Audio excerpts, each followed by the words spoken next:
Bonjour à tous les amis, j'espère vraiment que vous allez tous super bien. Moi ça va super, très content encore une fois de vous faire cette nouvelle vidéo.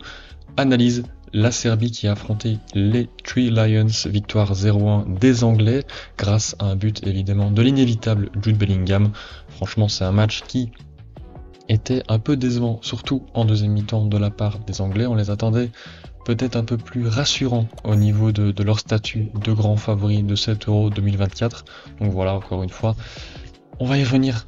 On va reparcourir toute l'étendue sur tout l'étendue du match, etc. Donc voilà, franchement, n'hésitez pas à liker, à vous abonner si la vidéo vous plaît.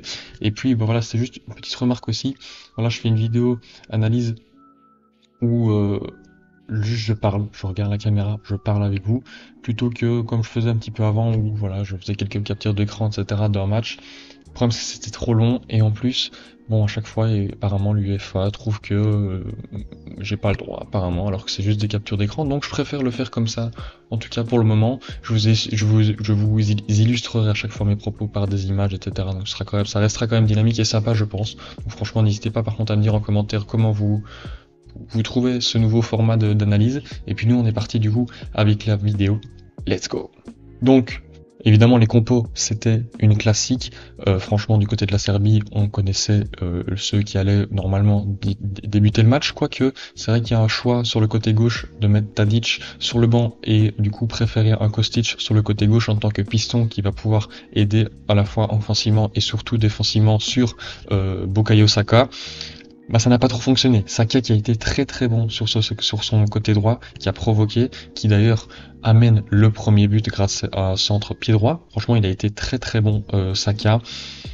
Et l'Angleterre aussi a été très bonne sur les 30 premières minutes, mais en fait quasiment toute la première mi-temps ils étaient à la baguette. Ça c'était évidemment attendu. On voyait une Serbie en 5-4-1 en phase défensive, vraiment un bon bloc équipe. Franchement là-dessus ils m'ont impressionné parce qu'il y avait très peu de passes dans les intervalles qui arrivaient, et quand elles arrivaient il y avait tout de suite une pression dans le dos du joueur qui recevait le ballon. Donc ça a vraiment bien fonctionné, ça a obligé du coup les Anglais à passer sur les côtés. Et malheureusement pour la Serbie, sur les côtés, il y avait Bukayo Saka très chaud sur le côté droit. C'est vrai que Phil Foden, on l'a pas trop vu côté gauche parce que on orientait beaucoup le jeu sur le côté droit, parce qu'il y avait surtout un Alexander-Arnold aussi qui était milieu relayeur droit, qui avait beaucoup le ballon, tout comme un Jude Bellingham. Franchement, Bellingham, que ce soit offensivement ou évidemment il marque le but de la tête par un centre dévié, il est aussi là aux récupérations et à la construction du ballon, tout comme Declan Rice aussi fait un match exceptionnel dans la récupération. Franchement, il va s'appeler le ratisseur à force, parce que waouh, un nombre de ballons récupérés encore une fois dans ce match.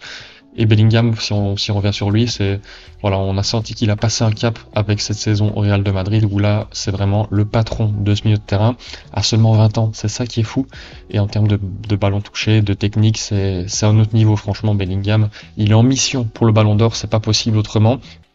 C'est vrai qu'on n'a pas vu un Kane, par exemple, enfin pas trop vu, c'est normal, hein. Franchement quand on a une défense à 5 en bloc défensif, surtout avec 3 tours en tant que charnière centrale, c'est quand même compliqué pour Kane de s'exprimer. Donc c'est vrai que voilà, c'était peut-être un petit peu le bémol du côté de l'Angleterre, c'était Harry Kane. Un que j'ai beaucoup aimé aussi, et ça m'a fait un peu taire, voilà, ça m'a fait plaisir parce que j'avais mis en avant peut-être la faiblesse défensive de l'Angleterre, mais pourtant Marc Guéhi a été très bon sur l'attaquant de la Serbie, Mitrovic. Franchement, chapeau à lui à chaque fois sur ses interventions, il a été très fort. Stones aussi qui a été très bon dans ce rôle de défenseur central. La petite question, c'était aussi Trippier qui était aligné à gauche à la place de Luke Shaw, parce que voilà, il revient de blessure, donc c'est quand même compliqué de tout de suite le mettre titulaire. Franchement, mis à part qu'il n'était pas sur son bon pied, il a quand même fait une bonne première mi-temps, tout comme toute l'équipe anglaise tout simplement. Franchement, ils ont été bons avec le ballon. Et même quand il perdait le ballon, franchement, c'était très propre, et ça récupérait très vite le ballon. Et quand les défenseurs centraux devaient s'employer, ils le faisaient très bien.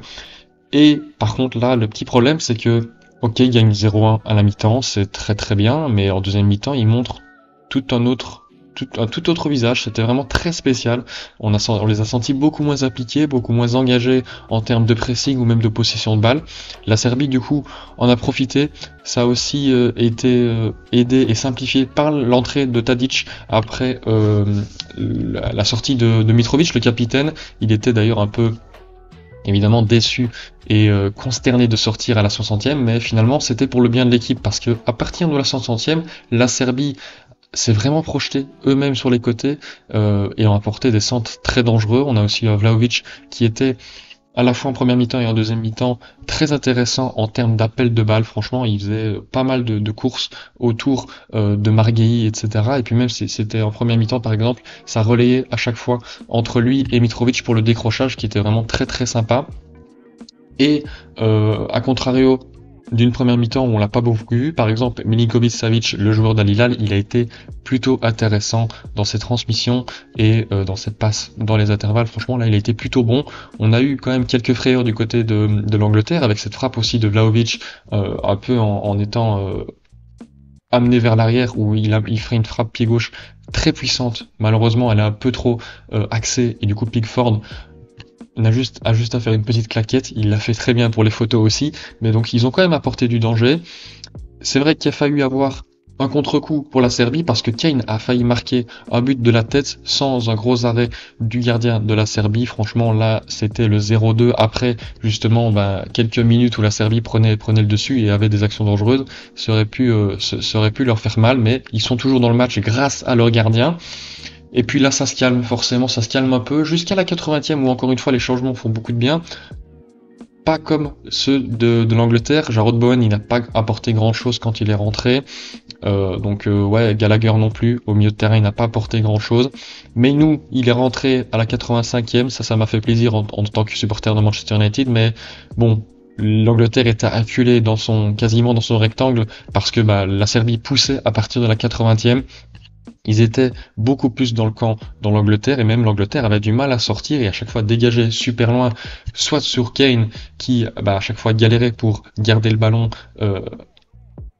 à ses pieds alors que normalement c'est sa qualité, ou alors c'était complètement en touche où voilà franchement ils étaient vraiment très très en difficulté. Il y a beaucoup de gens qui critiquent du coup l'Angleterre parce qu'on les attendait évidemment à un autre niveau avec des joueurs pareils, mais en même temps je suis pas trop non plus étonné parce que c'est toujours été le problème de cette équipe, de cette nation, c'est l'entraîneur, enfin un problème entre guillemets. Est-ce qu'on peut vraiment tout remettre sur la faute de l'entraîneur? Je ne sais pas, mais c'est vrai que Gareth Southgate il gâche un peu, j'ai l'impression, ces joueurs. Franchement il y a toujours mieux à faire quand on voit une équipe de France qui au niveau des joueurs ça se vaut, franchement ça se vaut. Et par contre la différence c'est l'entraîneur. Quand on voit les résultats, Didier Deschamps il sait comment garder un effectif et comment le faire jouer très très loin dans une compétition internationale, tout le contraire de Southgate qui pourtant avait amené l'Angleterre en finale de cet Euro 2021, perdu évidemment, mais franchement là les Anglais, j'attends mieux d'eux. Franchement, je les attendais un peu plus conquérants, un peu plus dangereux aussi. Et c'est dommage. C'est vrai qu'il a pas beaucoup tenté de changements offensifs quand l'Angleterre peinait un peu à revenir dans le camp de la Serbie et vraiment recréer du danger. Mais bon voilà, c'est pas trop grave non plus. C'est comme une victoire. Vaut mieux ça que rien. C'est pour ça que j'ai mis ça dans le titre. Vaut mieux ça que rien. C'est une victoire. C'est pas la plus la plus rassurante possible, mais bon, il y a encore 2 matchs à jouer contre le Danemark et la Slovénie avant d'affronter les 8e et une potentielle grosse nation. Donc il va falloir se réveiller pour les Anglais s'ils ne veulent pas sortir dès les 8e de finale, parce que je pense que s'ils jouent une grosse nation et qu'ils font ce même match, ça va être compliqué. J'espère vraiment qu'ils vont se réveiller. Donc en tout cas voilà les amis, j'espère vraiment que vous avez kiffé ce type de vidéo, de nouvelles vidéos analyse débrief. Forcément c'est un peu plus court parce que j'ai pas toutes les captures d'écran du match, mais moi c'est un format qui me plaît plutôt bien.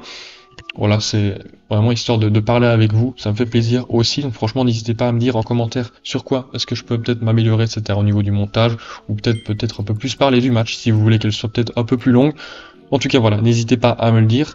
Et puis sinon, si vous passez par là, n'hésitez pas à liker, à vous abonner aussi. Franchement, ça ferait super plaisir, c'est gratuit. Et moi, je vous dis évidemment à demain pour de nouvelles vidéos et de nouveaux shorts.